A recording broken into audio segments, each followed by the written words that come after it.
thing is to function in your place. What's the first thing? What the second? Fit. For you to fit, you need training. We need to fine-tune you. When you find your position in the body, what's my duty? How will God use me to save souls? How will God use me? God will not use you like this, the way you are. With the walk with the pride, with stubbornness, with that wajo, na she, na mpo, na na like this so club. Na like this on your job. Na like this on say they got teaching Geh Geh, Geh Geh, Geh Geh. What is that, guys? That's the kind of teaching that some of you like. Some of you are students in that university. You are part of the students there. Geh Geh is your teacher. Geh Geh. Geh Geh. And some of you blessing CEO. Feminists. People that are, you live sharpening yourself. You live it. And you are following Geh Geh. You are following blessing. You are following. There was one particular lady that was reigning on Facebook that time, who used to tell ladies, don't do this, don't do that. Later she can't find love.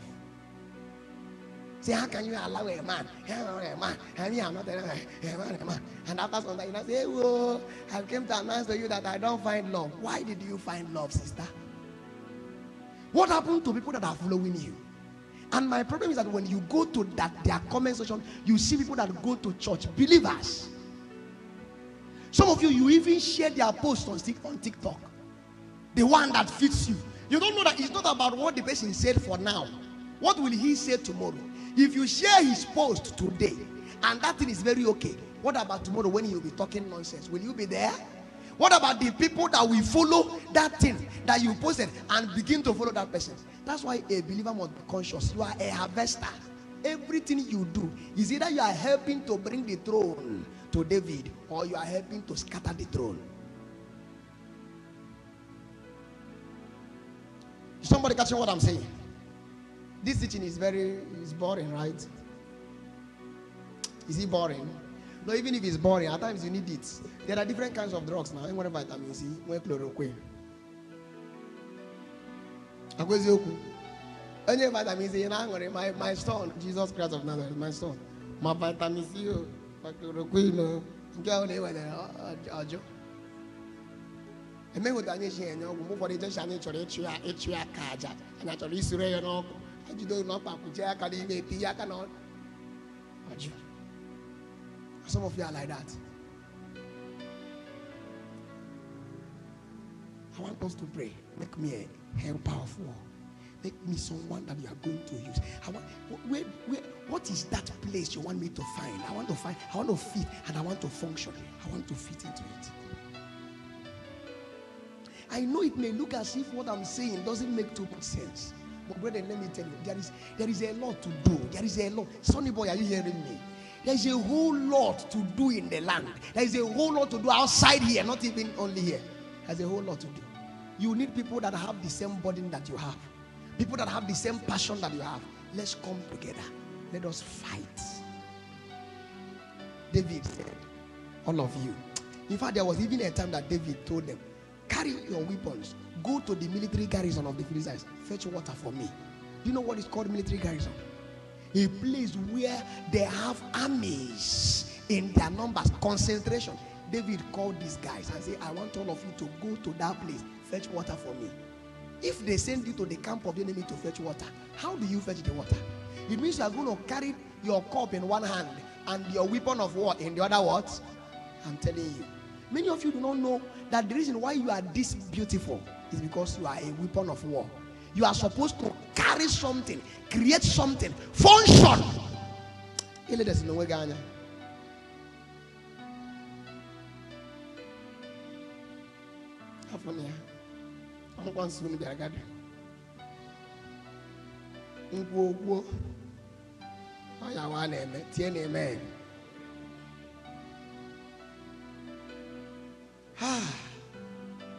I don't know if I should raise a call, but I don't want to raise another. I just want to raise just a prayer that you can pray in your heart and say, Lord, I want to be part of these end time laborers.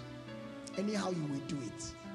Whatever you want me to do, wherever you want me to put my hand on, anything you want me, anyhow you want me to do it, but just quicken me, push me into it. Push me. Sister, God, push me. Wake up, get your megaphone. Go back to evangelism. It's not the pulpit. It's not just the church. It is the field. Find your place. Fit into your place. Function in your place. Say it again. Find your place. What again? What is it again? They were coming to David one by one. And the Bible said that when they were coming, they were not coming because they want to be part of the people. In fact, let me tell you something. Many of them, we don't know their name. The Bible just mentioned the name of their chief and say, this one is the head of the 30. You know, say, this one is the head of 45,000. This one. In this kingdom, there are people that are leaders. They are just generals. They are going to lead a troop.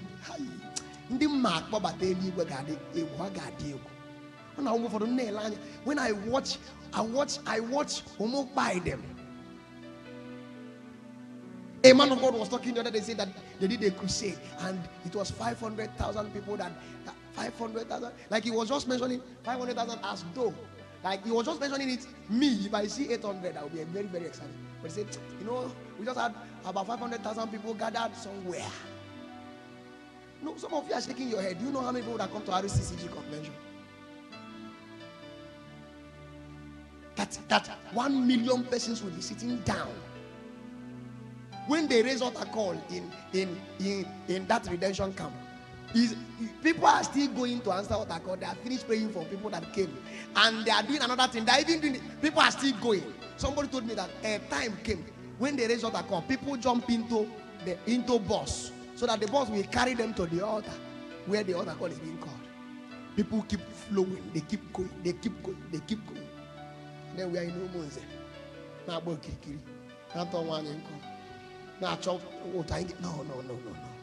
I can't carry go this kind of. I carry. And when you're not, I carry go me. They are not serious with God.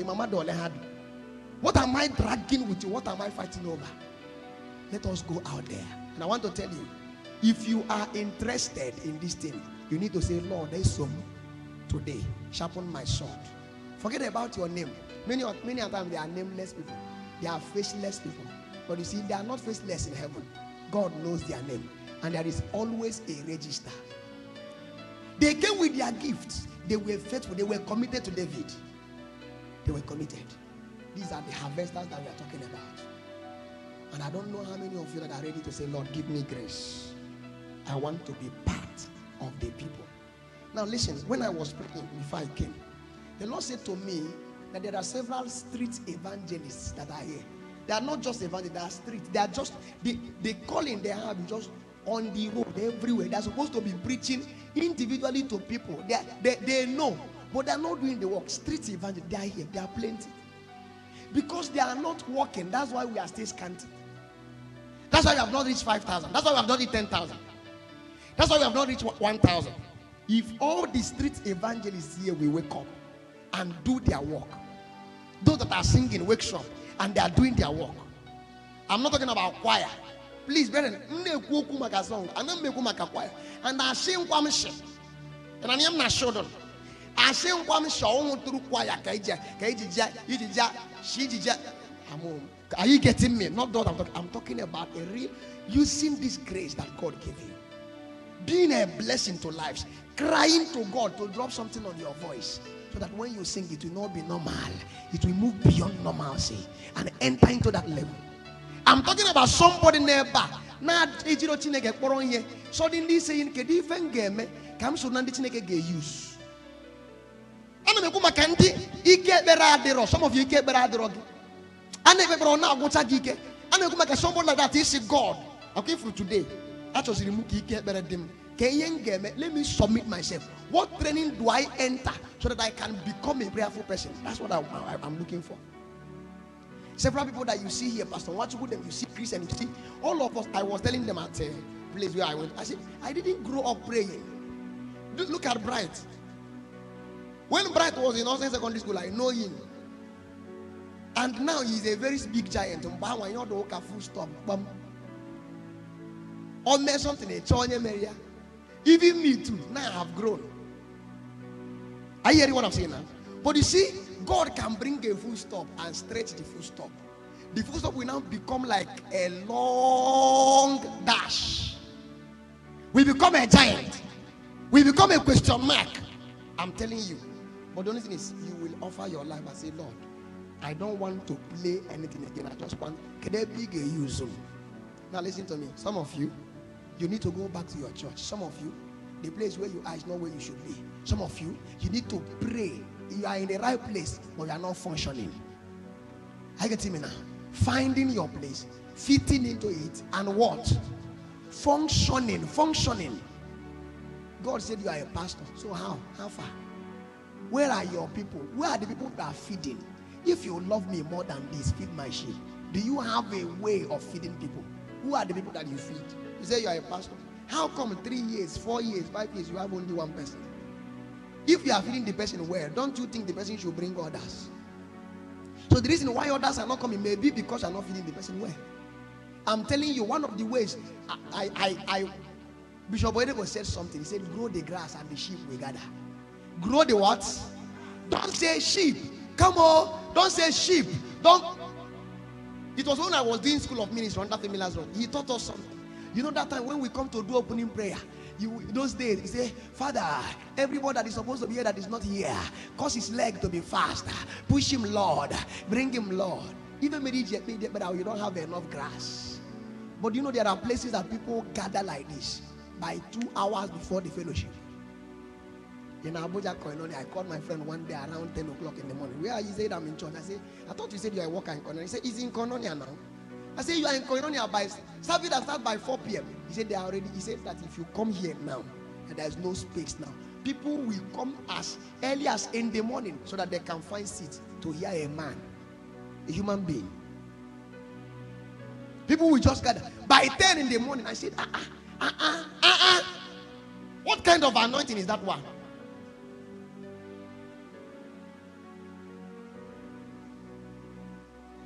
I wish you will rise and say, what you put in me will not die. Where am I going to stay to be sharpened? I wish you will rise. You can function in your place. I wish you will rise. I wish that no man will take your position. I wish that your life will not just be this thing that we are seeing. I wish there will be more to your life. I wish God will have reason to make you live long. Because praying for long life without finding a place that you function well is a waste of prayer.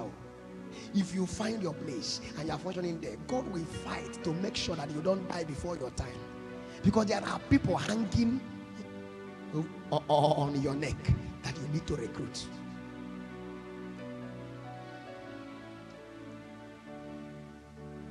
Forever and ever, yes, this heart beats for you.